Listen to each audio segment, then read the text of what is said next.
नमस्कार, रुपालीज home and किचनमध्ये तुमच्या सर्वांचे स्वागत आहे। तर आज आपण बनवणार आहोत हरभऱ्या डाळीचे लाडू। हे लाडू खायला अतिशय दाणेदार आणि रवाळ लागतात। ज्याप्रमाणे बेसनाचे लाडू कसे चिकटतात खाल्ल्यानंतर, ते याप्रमाणे हे लाडू असे चिकटणार नाही आहे। खायला अतिशय छान लागणार आहे। योग्य ते प्रमाण घेऊन आपण लाडू बनवल्यास आपले लाडू कुठेही बिघडणार नाही आहेत। चला तर मग बघूया आपले लाडू। यासाठी 1 कप हरभरा डाळ मी रात्रभर पाण्यात भिजत ठेवली होती। नंतर सकाळी ही डाळ 2 ते 3 पाण्याने चांगली धुवून घेतली आहे। यामुळे काय होईल, आपल्या डाळीला वास येणार नाही आणि लाडू पण छान लागतील। आता आपण याला मिक्सरमधून ग्राइंड करून घेऊया। ग्राइंड करायच्या वेळेस एक लक्षात घ्यायचं की आपल्याला एकदम फाईन ग्राइंड करायचं नाही आहे, थोडीशी जाडसरच भरड ठेवायची आहे। यामुळे काय होईल तर आपले लाडूचं टेक्स्चर आहे ना, एकदम रवाळ आणि दाणेदार येईल। चला तर या वाटणचे आता आपण भजे तळणार। त्यासाठी एका कढाईमध्ये मी 2 ते 3 चमचे तूप घालून घेतलेला आहे। तुम्ही हवं असल्यास तेल पण घालू शकता। अतिशय कमी प्रमाणात आपल्याला तूप लागणार आहे। तूप चांगलं गरम झाल्यानंतर आपण त्यामध्ये आपले भजे तळणार आहोत। मंद आणि मीडियम गॅसवर भजे तळून घेणार आहोत। मंद आचेवर तळल्यामुळे आपले भजे आहेत ना, असे कच्चे राहणार नाही आहेत, मग आतून एकदम खरपूस होणार आहेत। चला तर याप्रमाणे आपण आपले सर्व भजे तळून घेऊ।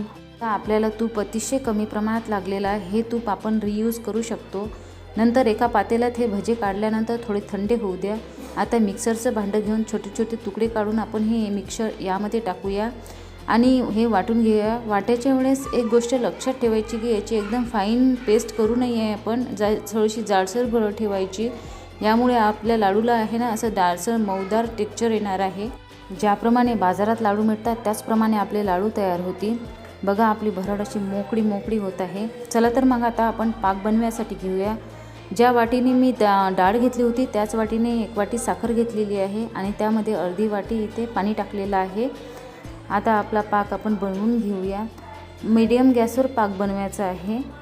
पाकामध्ये सतत चमचा ढवळत राहायचा आहे। पाक अर्धा झाल्यानंतर आपण त्यामध्ये फूड कलर मिक्स करणार आहोत। यामुळे आपल्या लाडूला अगदी बाजारासारख्या लाडूसारखी चव येणार आहे। पाक झाला की नाही यासाठी आपण एका वाटीमध्ये पाणी घेऊन त्यामध्ये थोडा पाक टाकून बघणार आहोत। त्याची गोळी तयार झाली म्हणजे आपला पाक तयार झाला आहे असे समजावे। नंतर आता आपण थोडी त्यामध्ये विलायची पूड आणि केसर टाकून घेणार आहोत। आता जे मिक्सचर आपण तयार केलं होतं ना, ते आता ॲड करून घेणार आहोत। गॅस बंद करायचा आहे, त्यामुळे आपलं मिक्सचर एकजीव होणार। जास्त पाक जर झाला तर आपलं मिक्सचर घट्ट होणार आहे, त्यामुळे गॅस इथं बंद करायचा। बघा, आता आपलं पूर्ण पाक यामध्ये एकजीव होत आहे। बघा, इथंच समजते की आपलं जे प्रमाण घेतलं होतं ते आपलं योग्य होतं आणि आता आपले जे मिक्सचर झालेलं आहे ते लाडू बनवण्यासाठी तयार आहे। त्यामध्ये 1 चमचा तूप आपण ॲड करणार आहोत। यामुळे आपल्या लाडवाला आणखीन चांगली मऊसूत अशी चव येणार आहे। आता आपण हे मिक्सचर चांगलं एका पातेल्यामध्ये थंड करण्यासाठी काढून घेऊया। आता थोडंसं हाताला तूप लावून आपण आपले लाडू जोडून घेणार आहोत।